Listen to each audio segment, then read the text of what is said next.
All right, we are taking our last look at every team's 2024 as a whole before we tick over into 2025. So today it is good old Collingwood. But before we get started, remember to like, comment, and subscribe. Let us know how you rate the Pies 2024 season. So let's crack in. This season review is brought to you by Skills Beast, the best teaching apparatus to learn how to kick effectively with the correct technique every time. No matter what your age or skill level, Skills Beast will transform your kick. Head to skillsbeast.com to instantly kick better. And to help me break all of this down, Darren Parkin, AFL commentator and analyst. Darren, so third time in 5 years that a team has missed the finals after winning their premiership the year before. Yeah, it's become a bit of a trend. You go back further even, Bulldogs 2016 into 17, the Crows 17 made a grand final and missed the final. So even sides that have sort of finished top two, it's happened for. But I mean, the precedence of them bouncing back isn't too bad. You look at Geelong, who won the flag in 2022, missed it in 23. They were a top four side again this year. Even if you go back to Hawthorn, who missed the finals in 09, having won the flag in 08, they started a dynasty a very short time after that. So Collingwood needn't be too concerned, and I'm sure they're not. They'd be disappointed that they fell out of the 8, and there were reasons why it happened. But that the precedent suggests you can certainly bounce back very quickly. I mean, looking at it in numbers, obviously last year 18-5, finished on top of the ladder, 127%, won the flag. They were ranked top 4 for attack and defence. This year they had a drop away in both of those areas, so 9th for scoring and equal 10th for defence. Obviously outscored by everyone in the 8. 12 wins, 9 losses, 2 draws. Those draws were pretty significant in terms of when that happened. It's actually only the second time they've drawn 2 games in the same season, home and away season, that is. 95 was the other, and like 95, one of them was on Anzac Day. So probably just that little aura that they've had in the last couple of years where they could win from anywhere. They still did that a little bit with Brisbane and North, but they lost games that are in very much winning position. Sydney, the Bulldogs, that Freo draw, they were 5 goals up, I think, in that game. So just a few little things happened. Murphy, a big loss for them down back, and a stack of injuries, particularly in the forward line. Yep, absolutely. It was, you do speak of that aura sort of shooting off a little bit. I do. One of the things I was paying attention to a lot this year was seeing Fly McRae go from the happiest, nicest man in AFL to just having a little bit of, he's just changed his tone a little bit once he faced that adversity. So an interesting one. Let's move now to the 2024 pass mark. All right, so coming into 2024, obviously you win the premiership, you want to win the next one, and you should expect to at least make the top 4. And I did hear a lot of Magpies fans saying it was going to be a dynasty, and they did not do that. Yeah, I mean, the pleasing thing is by not reaching this pass mark is because the pass mark was so high, and the reason it was so high is because you're coming off winning a flag. I mean, where do you go from there? You want to contend again, you want to stay as strong as you possibly can. If they were offered at the start of the grand final last year, or you win the premiership but you'll miss the finals next year, they'd all sign that. It's, in terms of recent memories, it's all very positive for them. But yeah, I mean, to go from 1st to 10th is a significant drop, and they certainly wouldn't consider it to be a pass mark. There are a million mitigating factors, as we know, and the only disclaimer you'd put on it is that not all is lost, that they are a relatively older group by comparison to some others, but they still have enough players in the sweet spot for them not to be too concerned. Okay, so looking at the lowest points for Collingwood this year, there was that. We'll start with they lost 3 in a row pretty early on.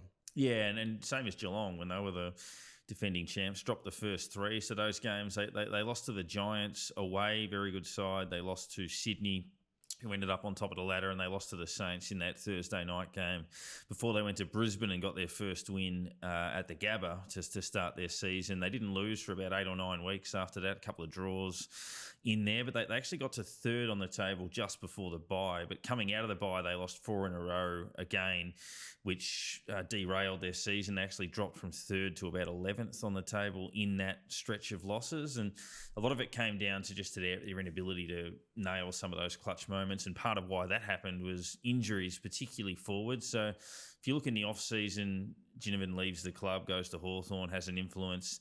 But De Goey misses a heap of footy. forward mid. Elliott missed a lot of footy with a career-threatening injury at one point. Myercheck missed. McStay, obviously, with the ACL way back at the end of last year as well. A heap of footy just hurting that, or losing all of those forwards really hurt that potency.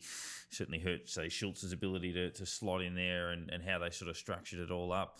And then at the other end of the ground with Murphy going out, their key position power was certainly lacking, and they went from one of the most exciting teams in the comp. In the last couple of years, they've been terrific to watch, to the 14th fastest team in the comp in terms of ball movement. So they had to slow down a lot, probably because of that lack of focal points. And they only had 3 players ranked inside the top 65 in the comp for kicking efficiency. So Pendlebury, Crisp, and I think Maynard was the other one. So just their ball use and ability to retain did slip over the season. Yeah, absolutely. So pretty tough year for them. Let's move now to some highlights.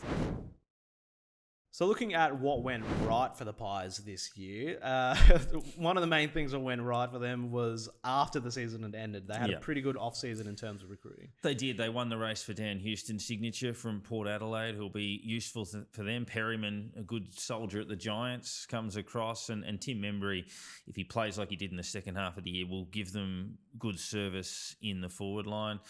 Their best football still looked about as capable as it had in the previous 2 years. They just didn't do it often enough, but it's still there. They beat Brisbane twice. They beat them at the Gabba. They ran them down at the MCG, the Lions. That looked like a catastrophic loss for them, but obviously it wasn't in the end. They beat Port Adelaide. They beat Carlton twice. They ran Sydney close. In fact, they were 27 points up at three-quarter time at the SCG. So all of that showed that when it worked for them, they were still very, very good. They've just got to obviously tap back into that and get that consistency, and one that we'll discuss in the next segment. But Darcy Cameron's emergence in the ruck was pretty important.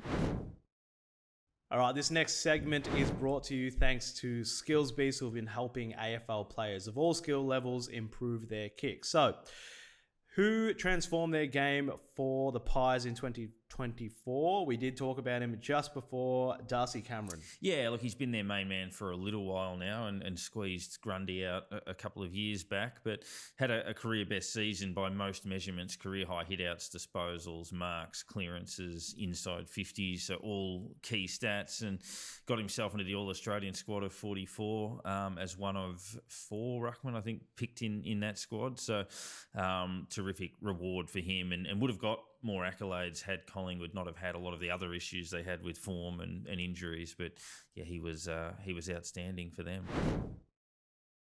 Well, there's one thing we know here at Zero Hanger, it is headlines. And to be fair, Collingwood, much to our detriment, because they're the biggest club in the world, they didn't have the biggest or most amount of headlines this year, but there was one that stood out in Graham Wright's December sabbatical. Yeah, they didn't have the De Goey stuff that had been floating around in the past, or some of the other, even from previous seasons where they'd been successful. But yeah, I mean, it's unusual that a side that had just won the flag obviously had a little bit of turmoil with Graham Wright in late last year, just taking a break from the game, and that never actually ended. He I think it was in the middle of this year, several months later, that the decision was made that he wouldn't return, and a lot of people thought that they could have bitten the bullet, so to speak, a bit earlier in the piece on that one, but it probably wasn't ideal in terms of what they were trying to do and put their plans in place going forward. But yeah, not a huge one, but just one that played out a bit longer than they would have wanted.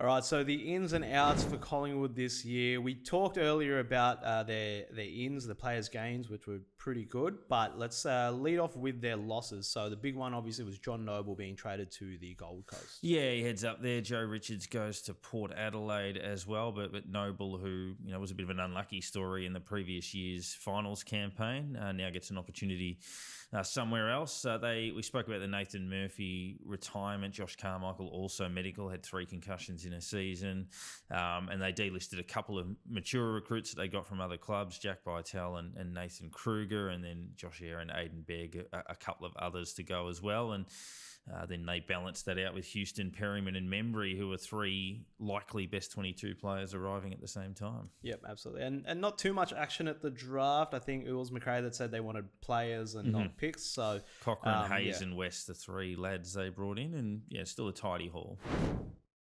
Okay, looking ahead to 2025 and the pass mark for 2025, Pies fans, obviously the loudest bunch of all, they would want to be minimum playing finals, but top 4 is an absolute cert.